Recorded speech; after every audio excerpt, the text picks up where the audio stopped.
दोस्तों नमस्कार। Colonel Ajay, CEO Ajay astro money group first global astro finance digital channel से आपसे मुखातिब होता हूं। आज 10 सितंबर सन 2025। दोस्तों, अजय एस्ट्रो मनी ग्रुप देश का पहला चैनल है जो 42 कमोडिटीज 5 मार्केट पर लगातार अपडेट और विश्लेषण आप तक प्रस्तुत करते हैं। दोस्तों, एशिया नंबर 1 कमोडिटी चैनल का जो अद्भुत खिताब आपने हमें दिलवाया है, हम पूरी टीम की तरफ से आपको धन्यवाद प्रेषित करते हैं, शुक्रिया अदा करते हैं। आज के इस एपिसोड में हम खाद्य तेलों में चर्चा करेंगे, यूरोप की, चाइना की, मलेशिया की और अमेरिकन बाज़ारों की। दोस्तों, कहा जाता है कि खाद्य तेल का विश्लेषण यदि आपको सही समझ में आ जाए, सही समय पे आपको मिल जाए, तो आपका प्रॉफिट और आपके बिजनेस को कोई रोक नहीं सकता, कोई ताकत नहीं रोक सकती, क्योंकि 140 करोड़ की जनसंख्या वाला हमारा देश है और हर घर की ज़रूरत खाद्य तेल है। होटल्स, ढाबे, रेस्टोरेंट्स, गुरुद्वारे, मंदिर, धर्मशालाएं, ऐसी कोई जगह नहीं है, ऐसी कोई किचन नहीं है, ऐसी कोई रसोई नहीं है जो बगैर खाद्य तेलों के चल पाए। लगातार हर रोज़ चलने वाली चीज़ है खाद्य तेल, लेकिन उसके बावजूद भी अधिकतर खाद्य तेलों के व्यापारी परेशान होते हैं क्योंकि वॉलेटिलिटी, उतार चढ़ाव बहुत अधिक रहता है। दोस्तों, इन सब से आपको काफ़ी हद तक मदद मिल सकती है अग्रिम रिसर्च रिपोर्ट से। संपर्क करें विशेष अग्रिम रिसर्च रिपोर्ट, जो कि सहयोग राशि अदा करने पर उपलब्ध होगी। आज के इस एपिसोड में चर्चा करेंगे हम, फंड्स ने ज़बरदस्त बिकवाली सोया तेल में करने के समाचार मिल रहे हैं। जानिए पूरी रिपोर्ट विस्तार से। दोस्तों, खबर निकल के आ रही है कि फंड्स की बिकवाली और सीबॉट सोया ऑयल में फ्यूचर में गिरावट दर्ज हो रही है। इसके अतिरिक्त क्रूड ऑयल के अंदर मजबूती का असर भी कुछ देखा जा रहा है। आइस कैनोला के ऊपर भी चर्चा कर रहे हैं हम, यूरोनेक्स्ट रेपसीड पे भी चर्चा होगी, चाइना और मलेशिया पर भी चर्चा होगी, और पॉलिसी सिग्नल जो अमेरिकन सांसदों ने EPA यानी रिन्यूएबल फ्यूल स्टैंडर्ड पे कुछ चेंजेज की बात की है, उसके ऊपर भी विस्तृत रूप से चर्चा होगी। दोस्तों, खबर निकल के आ रही है कि सीबॉट ऑयल फ्यूचर मंगलवार को दबाव में देखे गए। भारी फंड्स की बिकवाली और पॉलिसी अनिश्चितता ने बाजार को कमज़ोर कर दिया, लेकिन क्रूड ऑयल और फिजिकल बाजार से कुछ सपोर्ट देखने को मिला और दिसंबर 2025 कॉन्ट्रैक्ट 0.99 सेंट टूटकर 50.48 सेंट पे बंद हुआ। इंटरडे में 51.23 और नीचे के भाव 50.48 पे रहे, यानी भाव नीचे के स्तर पर बंद हुए। दोस्तों, खबर ये भी है कि 9 सितंबर को कमोडिटी फंड्स ने अनुमानित 5500 सोया ऑयल कॉन्ट्रैक्ट्स बेचे। इससे पहले 8 सितंबर को भी 1500 कॉन्ट्रैक्ट की नेट सेलिंग हुई थी और लगातार बिकवाली ने मार्केट के सेंटीमेंट को कमज़ोर कर दिया। दोस्तों, आपको याद होगा जब खाद्य तेल ऊंचे स्तर पर थे, हमने आपको एक संकेत दिए थे कि बाज़ारों के अंदर समय पर मुनाफा वसूली आवश्यक है। अब आगे 15 से 20 दिन, 25 दिन कैसे रहेंगे, ये एक महत्वपूर्ण प्रश्न है। उसके लिए आप संपर्क कर सकते हैं।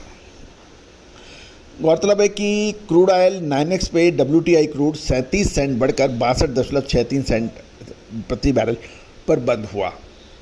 इजरायल द्वारा कतर में हमास नेताओं पर हमले और यूक्रेन की रूसी रिफाइनरीज पर कार्रवाई से सप्लाई की चिंताएं बढ़ गई। ये भी ध्यान देने वाली यह बात है कि अमेरिकी डॉलर की मजबूती ने भी बढ़त को सीमित किया है। दूसरी ओर आइस कैनोला में फ्यूचर सोया ऑयल के साथ साथ नीचे आए। नवंबर में 7.60 डॉलर गिरकर $619.70 प्रति टन और जनवरी 6.60 डॉलर घटकर $632 प्रति टन पर बंद हुआ। स्टैटिस्टिक कनाडा ने 31 जुलाई तक कैनोला स्टॉक्स 1.6 मिलियन टन दिखाए, जो पिछले साल से आधे रहे, लेकिन ये सब अनुमान यानी एस्टीमेट के अनुरूप ही थे। यूरोनेक्स्ट में रेपसीड नवंबर 2025 कॉन्ट्रैक्ट 4.50 यूरो बढ़कर 464.50 यूरो प्रति टन पे बंद हुए। डलियन की बात कर लें तो चाइना में सोयाबीन ऑयल 10 युआन बढ़कर 8,418 युआन प्रति टन और जनवरी 2026 पाम ऑयल 32 युआन बढ़कर 9,470 युआन प्रति टन पर रहे। अब मलेशिया की बात कर लेते हैं। मलेशिया में BMD यानी बुर्सा मलेशिया डेरिवेटिव एक्सचेंज पर नवंबर CPO कॉन्ट्रैक्ट 7 रिंगिट घटकर 4481 रिंगिट और बढ़ते हुए इन्वेंट्री अनुमान और डलियन सोया ऑयल की कमजोरी से दबाव देखा गया, लेकिन मजबूत क्रूड और स्थिर एक्सपोर्ट ने गिरावट को सीमित कर दिया। एफओबी मार्केट की बात करें तो फिजिकल मार्केट में नरमी देखी गई। अर्जेंटीना अक्टूबर ऑफर $12 गिरकर $1085 प्रति मैट्रिक टन। नवंबर से दिसंबर $5 घटकर $1086 प्रति मैट्रिक टन। धीमी क्रशिंग और पैसो यानी जो अर्जेंटीना की करेंसी है, कमजोरी से किसानों की बिक्री सीमित रही। ब्राज़ील नवंबर दिसंबर एफओबी $13 घटकर $1128 प्रति मैट्रिक टन पे आ गया, लेकिन बायोडीजल मांग से बेसिस मजबूत रहा और सीबॉट में 2.06% की गिरावट के मुकाबले एफओबी नुकसान सीमित देखा गया। अब अमेरिकन पार्लियामेंटेरियन यानी सांसदों ने ईपीए यानी रिन्यूएबल फ्यूल स्टैंडर्ड 2026-27 में रिफाइनरी पर बोझ कम करने की मांग की है। उन्होंने इंपोर्टेड फीड स्टॉक्स पर पूरी रिन वैल्यू और स्मॉल रिफाइनरी एग्जेम्पशन बनाए रखने पर भी जोर दिया है। इस बहस ने यूएस बायोफ्यूल डिमांड आउटलुक पर अनिश्चितता बढ़ा दी है, जो सोया ऑयल की खपत का एक अहम ड्राइवर माना जाता है। नज़दीक अवधि में सीबोट सोया ऑयल वॉलेटाइल रह सकता है। फंड बिकवाली पॉलिसी अनिश्चितता से दबाव रह सकता है। अर्जेंटीना की धीमी किसान बिक्री और ब्राज़ील की बायोडीजल मांग एफओबी को सहारा दे सकती है। क्रूड ऑयल की चाल यूएस पॉलिसीज़ पर स्पष्टता से खबर निकल सकती है। दोस्तों, लगातार अपडेट विश्लेषण के लिए चैनल को सब्सक्राइब कीजिए।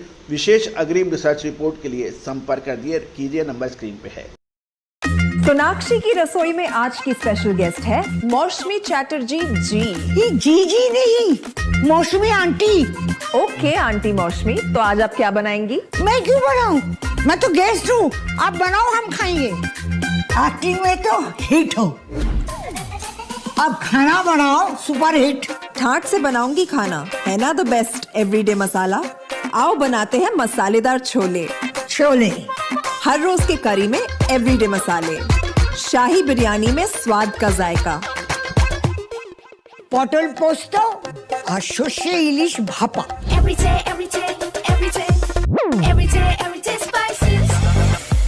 साफ मसाले, खुशबू और प्योर झांझ, टेस्ट से भर दे हर जुबान पे स्वाद। एवरीडे मसाले, देश का स्वाद।